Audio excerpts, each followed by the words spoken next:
gitu Mbah Eko kan. Lah ya itu Islam itu seperti itu aslama. Lah sekarang tanya, kenapa?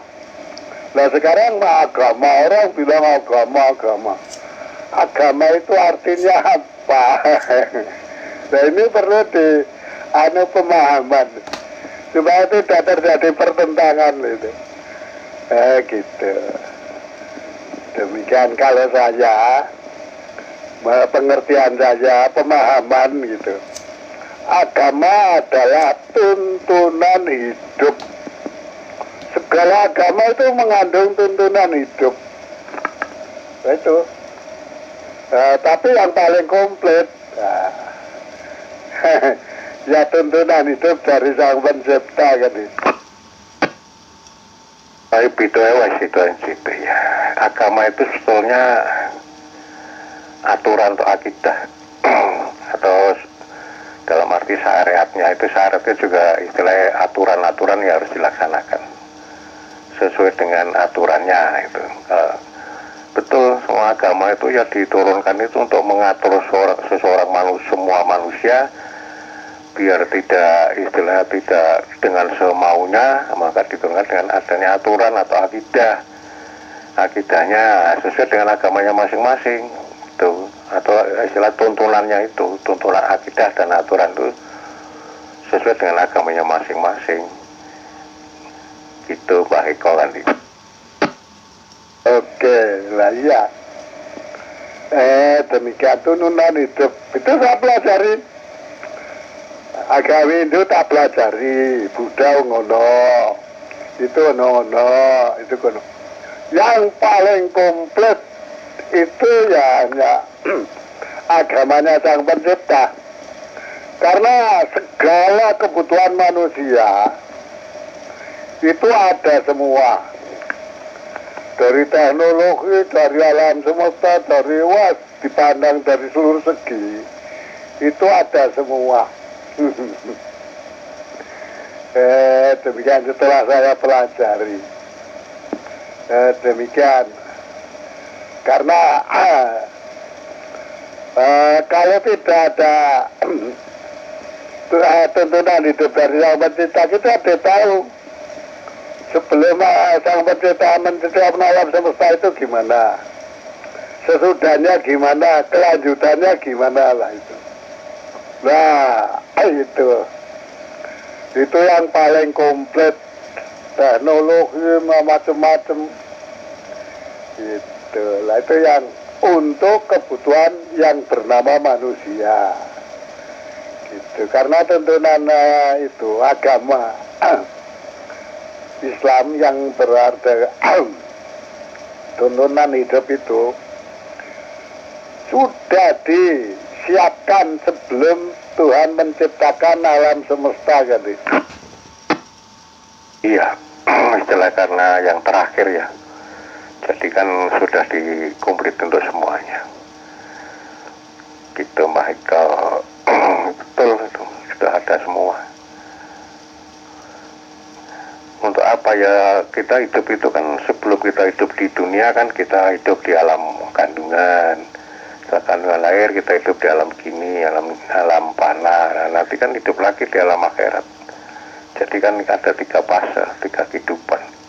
Makanya sudah dikompleti semua ya, untuk di alam kehidupan yang panah ini gimana, nanti untuk alam akhirat kita sangune priye wis ono kabeh. Wis dikompleti kan. Iya, karena di agamanya Sang Pencipta itu terdiri dari 2 unsur itu, yaitu berwujud ayat mukamat dan ayat mutasabihat gitu. Nah, ayat tersebut orang-orang barat lebih banyak mempelajari ayat-ayat mutasabihat gitu. Tapi kalau orang-orang Islam yang banyak dipelajari adalah yang mukamat. Karena mukamat saja hanya sebagian hanya lebih banyak pada peribadatan gitu. Ya, lebih banyak di peribadatan untuk perilaku. Mohon maaf Mbak Eko, saya sudah setengah 3 tak membangunkan istri dulu nih, tak nget-nget ya, nanti gampang dilanjut lagi. Apa dilanjut sama Mas Tuk dulu? Soalnya waktunya sudah harus nget-nget gitu, biar nanti untuk sahur nyaman gitu Mbak Eka. Aku senang nih Mbak Eka, ini bisa berlanjut sampai neora poso ini ya saya lanjut. Saya senang ini, nanti kita ulas bersama-sama itu. Yang lebih dalam itu. Tingkatannya lebih dalam lagi. Tapi ini mohon maaf karena saya harus buka istri untuk sahur kan itu. Monggo. Saya juga baru nget ini, nyambi. Baru nget gitu. Demikian, sebentar lagi menghadap lapor jam 3. Jam 3 lapor, setelah lapor sahur, setelah sahur subuhan dulu. Nah, subuhan tinggal mau tidur apa mau beralur ya. Monggo, selamat menunaikan tugas supaya Anda disiapin makanan gini.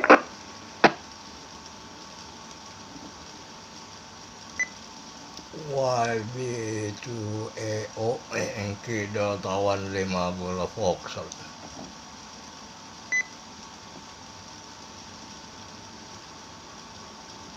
Ada rekan yang lain? Silakan dimanfaatkan. YB2EO Yankee Delta 15 Golf Foxtrot. Mbak Eko, Busbon di Cirebon. Iya Mbak Eko, ya Islam itu seluruhnya ya, itu terjadi di Andalusia. Andalusia itu negeri Islam itu. Indonesia itu 800 tahun itu. Eropa, Amerika itu kalau tidak ada Islam di Andalusia, para ulama itu akan terkebelakang beberapa ratus tahun. Demikian di Andalusia itu mulai tahun 700 sampai tahun 1500-an. Demikian, dan di sana dikembangkan sains atau ilmu ya, baik fisika atau mungkin juga keilmuan lain, karena di surat Al-An'am itu ayat 50 itu diantaranya afala tatafakkarun, apakah menggunakan pikiran, sehingga di Andalusia dikembangkan sains atau ilmu fisika atau ilmu pengetahuan gitu. Tapi sebelumnya itu ilmu batin itu lebih tinggi, sampai sekarang juga lebih tinggi. Kemajuan teknologi sekarang itu masih kalah dengan ilmu batin. Itu Pak Eko, ganti. Wah, cukup tanak ini Pak Eko, ganti. Oke.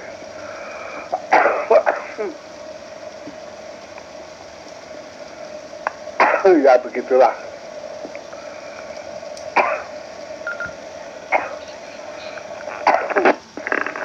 Saya itu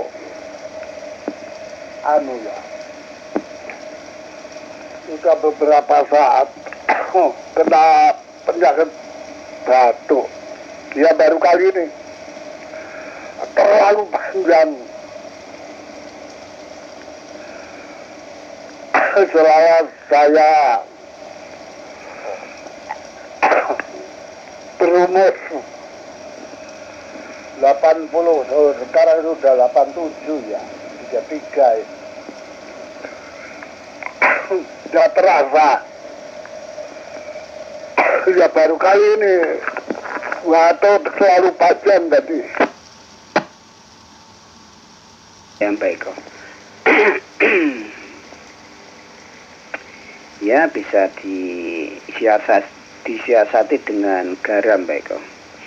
kata dokter Bambang itu dikurang amino, kering, kurang zat amino itu kering tenggorokan, maka sedikit garam agar aminonya keluar, gitu ganti. Ke kata dokter Bambang, fokus kariko betul ganti. Was itu VO ganti. Iya, fokus kariko. Wah, ya Mas Bambang dari Ungaran betul. Tidak salah. Duluan gini Mbak, Pak Eko, Mbak Eko. Dikala interaksi alam ya, budaya alam. Nah begitu saya dengan Mas No itu rembuk-rembuk memikirkan COVID-19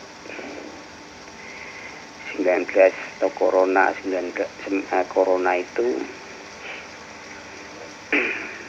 bahwa berpikirnya itu memang Corona itu ekstrem sekali, bahkan di seluruh dunia itu dampaknya seperti itu. Terus apa ini kok obat belum ditemukan itu kan? Ini berbagai seorang ahli biologi dan macam-macam orang yang menyampaikan kasanah. Ada yang praduga tak bersalah, ada yang memberikan solusi, ada yang prediksi, dan macam-macam. Nah, kita tersentuh hatinya itu Mbak Eko. Kemudian saya masuk kamar itu, kemudian ada jawaban di antara lingkungan kita tidak jauh gitu. Apa itu? Air apa? Air laut katanya gitu. Setelah saya bicara air laut ini kira-kira untuk menetralisir dari pengaruh karena animo atau di tenggorokan itu kering, itu animo, kurang animo. Nah, karena saya didengar oleh dokter Bambang, kemudian dokter Bambang memberikan kesepakatan. Oh ya betul itu, air itu mengandung ini ya. Yang membuka itu Mas Ipung IDL. Itu apa Mas Ipung? Coba saya ingin tahu kandungan air laut apa. Kemudian belum menerangkan ini dan sebagainya. Nah kesimpulannya dokter Bambang itu memberikan kesimpulan itu baik untuk bapak-bapak, adik-adik atau siapapun lah yang dibilang manusia. Bila mana tenggorokan garing itu artinya asam amino. Nah, kemudian itu caranya harus mengambil garam secukupnya atau garam krosok ataupun itu yang bisa menimbulkan asam aminonya itu keluar, tidak basah di tenggorokan. Nah ini menjadikan kesepakatan kita bersama gitu ganti. Oke, nah sama nimu. Lah terus garam tersebut bagaimana? Apa cuma makan ditambah garam atau gimana gitu? Penjabarannya kan Iya, karena ini kan ada hubungan dan kaitannya dengan COVID atau Corona. Baik kok. Bila mana kita ya itu mengalami kering tenggorokan, memerlukan pembasahan. Artinya tenggorokan kita jangan sampai basah. Kalau kita tidak punya uang, tentunya tidak bisa beli air hangat.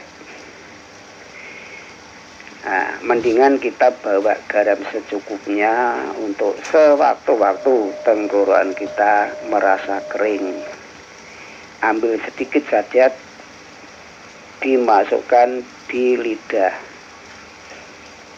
kemudian mencair ditelan. Gitu katanya ganti. Oh, anggaplah sangu garam sebagai permen. Apalagi sekarang garam yang berjodium.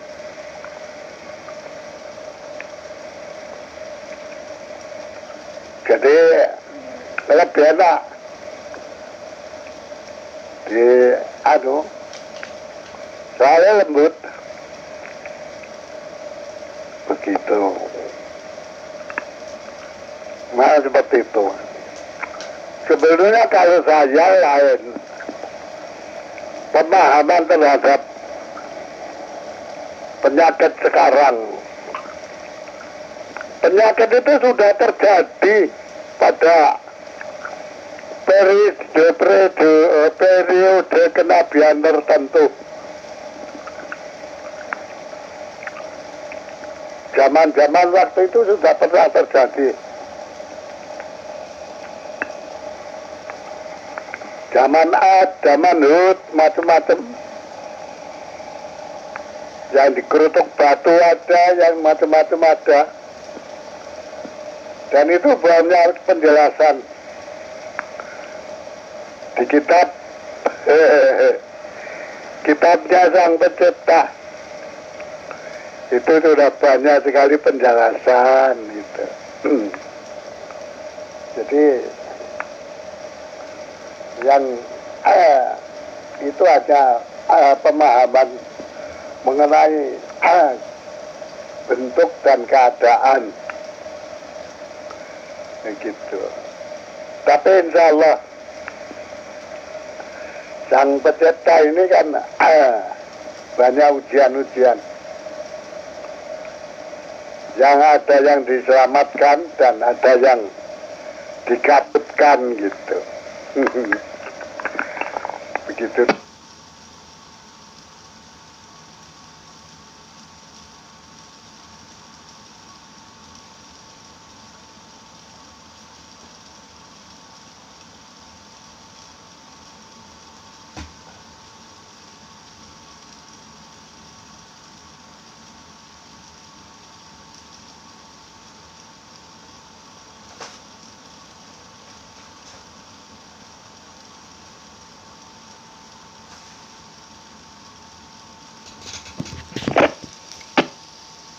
Baik kok. November baik kok. Jenengan purun pakai resep obat batuk murah meriah. Oh ya ini ya purun.